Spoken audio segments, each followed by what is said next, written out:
Scrappy friends, and welcome to my channel, and welcome to a crossover video today where we are going to be doing our Try It Tuesday as well as crossing into our Happy Hauntings series. So this is going to be really fun today. We are going to work on this layout right here, and at the time of this filming, I've only seen this in some marketing material for Creative Memories as well as on their YouTube channel. But on their YouTube channel, they do not have any directions for this. So I'm going to give it my best shot and create a layout that I think is going to be very similar to what we see here in the photo.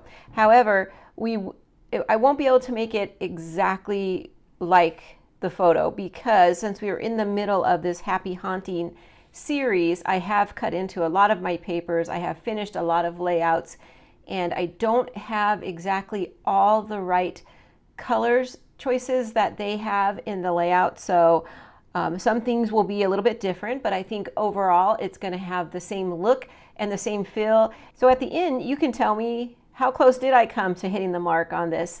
So for today's layout, let me show you the papers. Of course, they're coming from the Happy Hauntings designer paper pack. This one, I used the black and white flower paper on another layout. I'm not sure how I'm going to air these yet, so I'm not sure if we've seen that one or not. But this was a piece I happened to gut out from the center, and when I turned it over, to my surprise, I had a very nice moon scene still intact. So I was very happy about that. It's going to be perfect for our layout. And then I happen to have one full sheet of this gold glitter paper, which will come in handy. Then I just have some cardstock here. I have white, black, and the new purple ice. So what do we need to get started on this layout? I'm going to use the black as my background piece because I have already used the second piece of this moon paper. So I'm going to have to substitute with black, but I think that's going to be a great substitute. And then I will be bringing in this white cardstock and my spiderweb punch, and we'll be creating a frame. So let's go ahead and do that now, and I'll just put the black out of the way. So this will be a frame around the whole 12 by 12 piece of paper. So I will go ahead and put you on fast forward while I cut a frame of spider webs around this 12 by 12 inch piece of white cardstock. And because it is going to be a frame, then I'm going to line the paper up and begin each side lined up next to the silver line on the border punch. Okay, so here we go.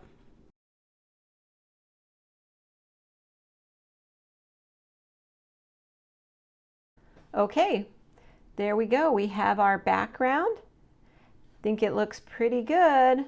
So next I need to recreate the purple piece that is running from one spider web on the left side to the other spider web on the right side. So for that, since I do not have enough of the purple paper that they used, I will be bringing in the new purple iced cardstock and my 12-inch trimmer, and I will be cutting a 2-inch by 12-inch strip.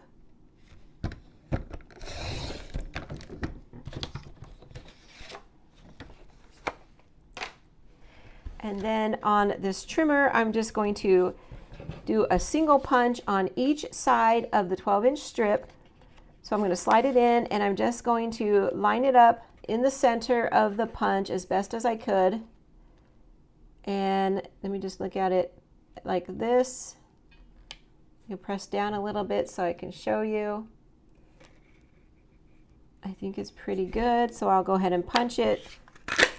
Remember, when you're doing a single punch like this, you should turn it upside down to get the fallout to come out so it doesn't go back into your punch. And there we go. There's one side. I'll turn it around and do the other side.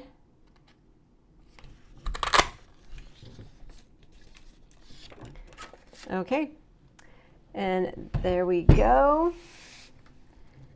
And it'll lay like this. So next what we want to do is we want to work on the circle element of the moon paper. because that's going to take a little bit of time. So let me slide this aside. And I'm going to bring in the jumbo circle and my mat from the Creative Memories custom cutting system. In fact, let me move this out of the way just for a moment so I could scoot this up. And of course, the blades to go with it. Okay, so for this cut, we're actually just going to use red and green. I'm first going to bring in this moon paper. Let me scoot it down just a bit so I could reach it. And I have barely enough to get this project done. So I need to line it up as close to all the different edges as I can. I could have a little bit of a flat spot because it will be covered up. But so I'm taking the jumbo circle and I'm lining it up as close to the edge. So this is a 9x9 square and I'm going to get about a 9-inch circle. So I might have a little, I could see a little exposed areas, but I'll show you more what I mean when once I cut it. Okay, so I'm going to hold pretty firmly and I'm standing up to do this. And I'm just going to take my time and go around the edge.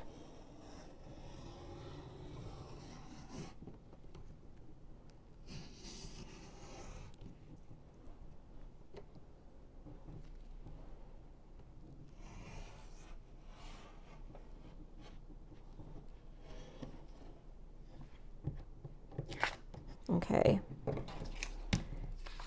there we go. Yep, that was a little nerve-wracking because we don't want to, we can't mess up because I only have, then I wouldn't be able to do this page because this is going to be the focal point of my page. Okay, so let's put that aside and bring in this gold glitter paper. Okay, so what we're going to do now is I'm going to cut a ring out of this paper that's going to go around the moon paper that I just cut out.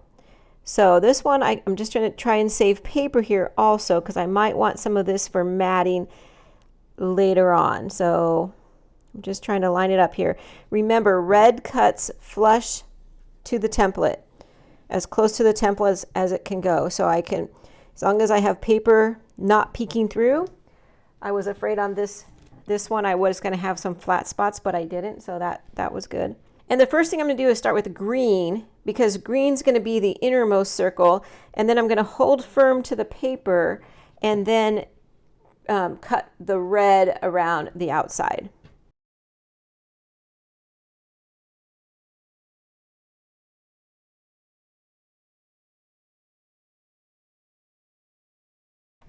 Okay, so this is not the time to realize that I think I need a new green blade. It did not cut all the way through. Maybe I wasn't pushing hard enough. So I'm going to see what I have here. Okay, so let me go ahead and pause the camera. I'm going to gently take this circle off and I'll be right back. Okay, so I'm back. I got my circle off the paper. Not super thrilled with the way that cut, but I guess I should have gotten a new blade by now. And it's going to overlap onto the photo like that. And you could see right here it gets really thin. Maybe I'm going to move that part. I'm going to make sure that I get the best part of the circle up here and adhered onto the black. And then I'm not going to worry so much about the side because that will be covered up with photos. Okay, and then this piece of purple actually comes over the top of our paper like that too. So that's good. If I need to slice it or if something, I could always maneuver it. So like I said, so the best part of the gold glitter paper will be showing around my photo. So I'm going to pause the camera. I'm going to get all this adhered down, and I'm going to get my photos, and I'm going to need to pull probably a bronze piece of paper to mat my photos because I won't have enough of the sparkle paper left to mat photos. It only left me with about a 3-inch strip off to the side. So I will gather up the mats, the photos, and I'll get everything adhered down. And when we come back, we'll be able to work with our photos and get our photos placed and then move into embellishing. So hold on one moment. Okay, welcome back. So I adhered everything down, and when I was away, I decided to spare you the details, and I went ahead and cut my mats and my photos and went ahead and adhere those down as well. Because the reason was I was trying to figure out what size the photos were, and so I started with what a largest photo I thought would fit, and I had to keep shrinking it down. So, but I'm happy with the way that my photos came out. I don't have a lot of photos from this Halloween, so it's perfect. This is going to be perfect page to represent this Halloween. Okay, believe this was Halloween of 2010. So I am making a dent in my Halloween photos using this paper pack and these tools. So I'm very excited about that. Okay, so next, before we move on too far, I need to figure out what I'm going to put right down here at the bottom. They have a laser cut embellishment, the moon phases, and I don't have that one. So again, I'm going to have to ad lib something. And I think what I'm going to bring in is my border sticker with the moon phases on it, because I have one left, and I think that that would be perfect. Okay, so let's see. I want it to do just like theirs did and stretch all the way across the page. So I should have done this before I adhered the photos, but I got carried away with my photos. So I thought, oh, I'll just do it now. So I lifted up this one photo a little bit and it'll work out just fine. So there we go. I like that. Now we need a title, and they have their title right here. It says Happy Haunting. Again, that came from the laser cut embellishments, and I don't have that one, but on our sticker sheet, we have this one that says Happy Haunting.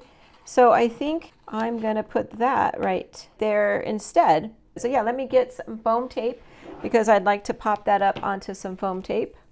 Okay, so it'll go just like that.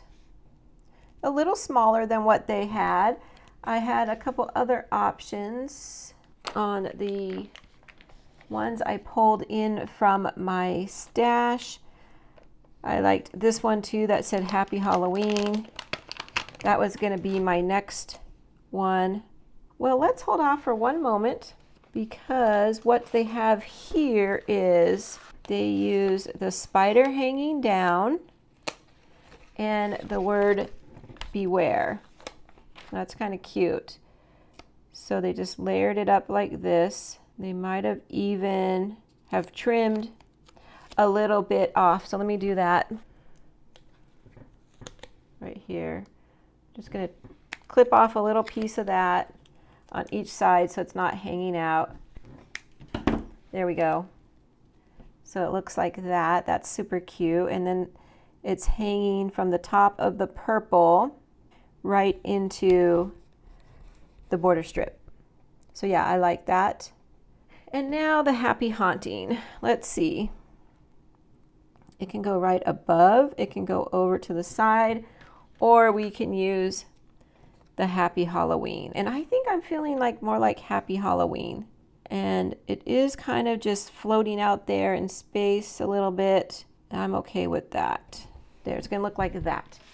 Now they have some bats flying around. So it would be this bat is kind of flying up here toward the moon.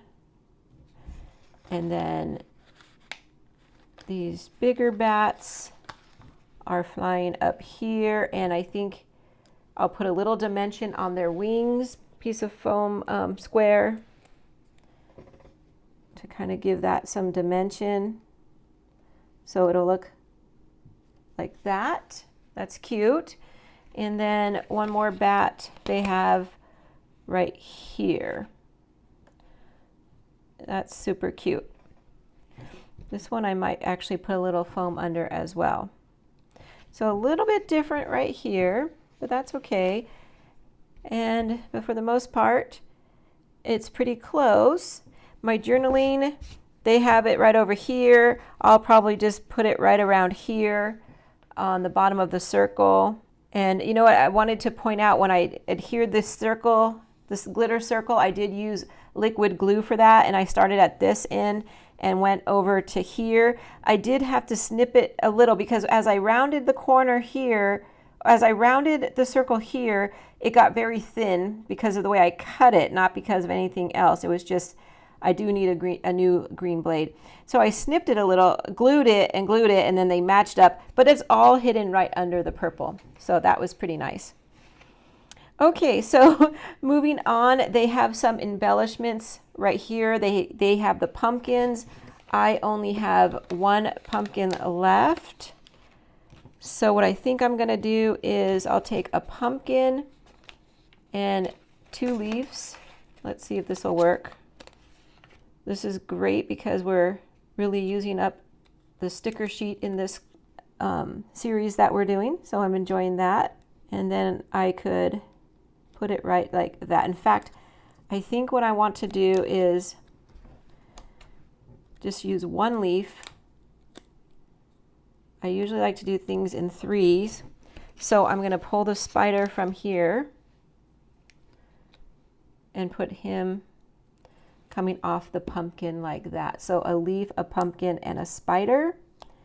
And then I'll put that right over here. And I'm purposely staying, this little decoration here in the yard is something that we've had forever.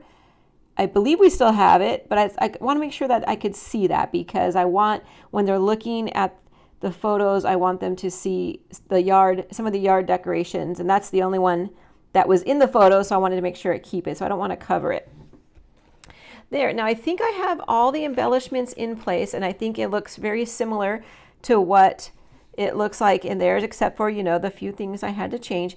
The one thing they have, they use the spotted paper, and I don't have that. So what I was thinking is to use some of these purple little stars and kind of recreate my own purpley paper. And let's put one over here, maybe tucked in that photo. And let's see, do I have any more? Not on this sheet. Over here I have one more, so I think I'll do it, yeah, up here. And then I'll do the black ones too. I only have 3 of those, so let's go ahead and sprinkle those around. Let's see, one more.